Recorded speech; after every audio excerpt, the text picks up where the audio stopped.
दोस्तों हम लोग जब मल्टीमीटर से करंट सेंस करते हैं एक्चुअली तब करंट सेंस नहीं करते, हम वोल्टेज ड्रॉप सेंस करते हैं। इसीलिए मल्टीमीटर में अलग से पोर्ट दिया हुआ होता है। एक्चुअली मल्टीमीटर बस वोल्टेज ही मेजर कर सकते हैं, बाकी कुछ मेजर नहीं कर सकता। और जो बाकी अलग अलग फंक्शन है वो घूम फिर के वोल्टेज मेजर से ही मेजर होता है। इसीलिए हम लोग इस वीडियो में सीखेंगे कि एक्चुअली कैसे करंट को मेजर किया जाता है मल्टीमीटर के अंदर या फिर कोई भी और जगह पर। इसको समझने के लिए पहले 1 ओम का रेसिस्टर लेते हैं। ये हाई वाट का रेसिस्टर है, यहाँ पर देख सकते हो 5 वाट का रेसिस्टर है। ये एक्चुअली शंट रेसिस्टर की जैसे यूज करेंगे, मतलब इसके अंदर से करंट जाएगा वही हम सेंस करने की कोशिश करेंगे। शंट रेसिस्टर में बहुत ही कम वैल्यू का रेसिस्टर यूज किया जाता है, क्योंकि शंट रेसिस्टर का वैल्यू ज्यादा होने से पावर लॉस बहुत ज्यादा होता है। यहाँ पर 1 ओम भी बहुत ज्यादा है, मिली ओम में बात किया जाता है। तो दोस्तों आप देखते हैं कि एक्चुअली शंट रेसिस्टर के अंदर से जब करंट जाएगा तब हम लोग ऑप एम्प की मदद से इसको कैसे मेजर कर सकते हैं। यहाँ पर हम लोग जो ऑप एम्प यूज करेंगे वो LM358 है, जो कि एक डुअल ऑप एम्प आईसी है। जनरल पर्पस जो ऑप एम्प होता है वही। आप चाहो तो सिंगल ऑप एम्प आईसी भी यूज कर सकते हो, LM741।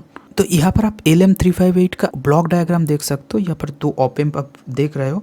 तो ये ऑप एम्प 32 वोल्ट तक में ऑपरेट हो जाता है और -3 वोल्ट से 32 वोल्ट तक इनपुट में लेता है। अगर हम लोग इस सर्किट में इसका यूज देखते हैं तो जब शंट में से करंट जाएगा तो ऑप एम्प का पॉजिटिव पिन या फिर से वोल्टेज सेंस करेगा और आउटपुट को ऑन करेगा। एंड आउटपुट में जब भी वोल्टेज हाई होगा तो ये नेगेटिव में सिग्नल भेजेगा फीडबैक लूप के जरिए एंड आउटपुट को लो करेगा। इससे क्या होगा कि आउटपुट में एक वोल्टेज एम्पलीफाई होके मिलेगा। और ये एम्पलीफिकेशन कितना गुना होगा ये डिपेंड करता है यहाँ पर जो R1 एंड R2 है इसके ऊपर। अगर हम इसका फॉर्मूला देखें कि इसका गेन क्या होना चाहिए R1 R2 के हिसाब से, तो देख सकते हो यहाँ पर A मतलब गेन मतलब जितना एम्पलीफाई होगा is equal to 1 + R2 divided by R1। अगर एग्जाम्पल के लिए एक सर्किट ड्रॉ कर ले जहाँ पर 10 kilo ohm and 1 kilo ohm का हम यूज करते हैं, तो आप देख सकते हो यहाँ पर R1 एंड R2 का वैल्यू इनपुट करने से 1 मतलब 11 गुना ज्यादा मिल रहा है। और यही सर्किट को अगर प्रैक्टिकली करें जहाँ पर हम 1 ओम का रेसिस्टर यूज करेंगे एज शंट रेसिस्टर। एक्चुअली इसमें एक अलग से पावर सप्लाई देना होगा ऑप एम्प के लिए। मैंने एक पावर सप्लाई को शॉर्ट सर्किट मोड में रखा है, इसीलिए मैंने और एक पावर सप्लाई यूज कर रहा हूँ। अगर आपके पास एक ही पावर सप्लाई है उससे कोई लोड कनेक्ट कर ले जिससे वो अलग से करंट को ड्रॉ करने लगे।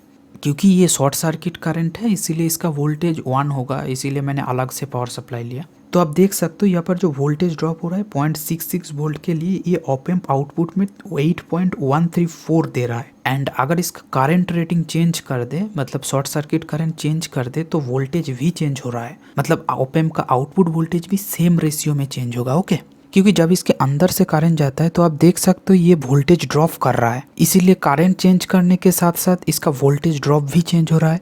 मगर शंट रेसिस्टर के लिए 1 ओम भी बहुत ज़्यादा हो जाता है, क्योंकि आप देख सकते हो यहाँ पर 1.28 एम्पियर में ही ये बहुत ज़्यादा हीट होने लग रहा है।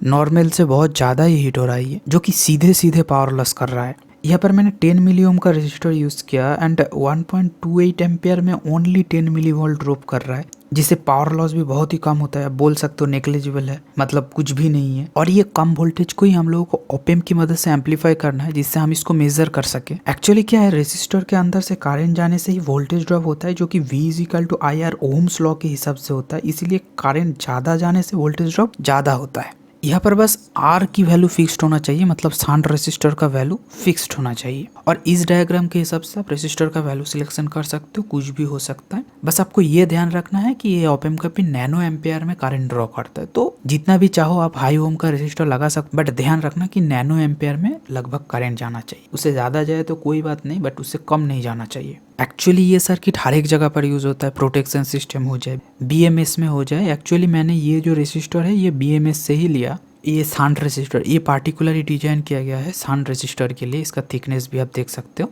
या फिर बाक कन्वर्टर में जहाँ पर आपको करंट को लिमिट करना है तो इससे ही सेंस करके करंट को लिमिट किया जाता है। और मल्टीमीटर में भी यही यूज़ किया जाता है, बट मेरे जो सर्किट डिजाइन है इसमें 1 डायरेक्शन में ही करंट को सेंस कर सकता है।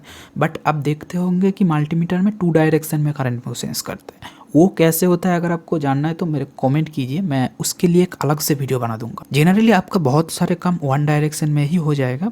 आप इस डायग्राम को यूज करके थोड़ा सा ही एम्पलीफाई करके आर्डिनो के मदद से सेंस करके आप बहुत सारे प्रोजेक्ट बना सकते हो। बाजार में जो मॉड्यूल मिलता है कुछ कुछ तो यही फॉर्मूला पे काम करता है, मगर कुछ कुछ मॉड्यूल जो मार्केट में मिलता है वो हॉल इफेक्ट सेंसर के बेस करके काम करता है। वो एक अलग टॉपिक हो जाता है, उसके बारे में वीडियो में जल्द ही लाऊंगा। आप चैनल को सब्सक्राइब कर सकते हो। तो आपको ये वीडियो कैसा लगा आप कमेंट सेक्शन में बताइए। अगर आप ये प्रोजेक्ट बना रहे हो और कोई भी दिक्कत हो तो मुझे कमेंट में बता सकते हो। अगर आपको इसी तरह का वीडियो देखना है तो मेरे चैनल में विजिट कर सकते हो, वहाँ पर इसी तरह का और भी वीडियो है। तो दोस्तों मिलते हैं नेक्स्ट वीडियो में, तब तक के लिए जय हिंद।